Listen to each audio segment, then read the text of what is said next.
అమ్మినాం Ramesh. Advance గా 1,00,000 రూపాయలు కూడా ఇచ్చారు. త్వరలో వచ్చి మాట్లాడి మొత్తం డబ్బు కడతారు. అప్పుడు మీకు నేను కబురు పెడతాను. Thank you. మాధురి రెడీయా? అక్క ఒక్క నిమిషం అలానే ఉండు. ఏం మాదిరి, ఎందుకు నిలబడాలి ఇలానే? ఎప్పుడో అమ్మా నాన్న ఉన్నప్పుడు నువ్వు ఇలా రెడీ అయ్యేదానివి. ఈ మధ్య కాలంలో నిన్ను ఇలా చూడనే లేదక్క. ఏంటక్క విశేషం?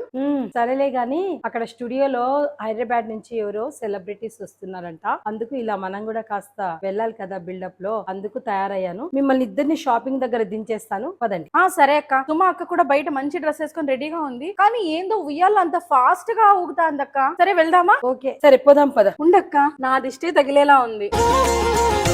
సుమక్క అక్క షాపింగ్ పోదాం రా. అక్క కూడా రెడీ అయింది రా. నేను రాను. ఏ ఒక్కసారి చెప్పు చాలు. ఏం చంద్రముఖిలాగా 3 సార్లు. అక్క రాదంటలే, మనం పోదాంపా. ఏందో అంత చిరాకు కలిగిస్తుంది. నేను రానని చెప్పి అనుకుంటా.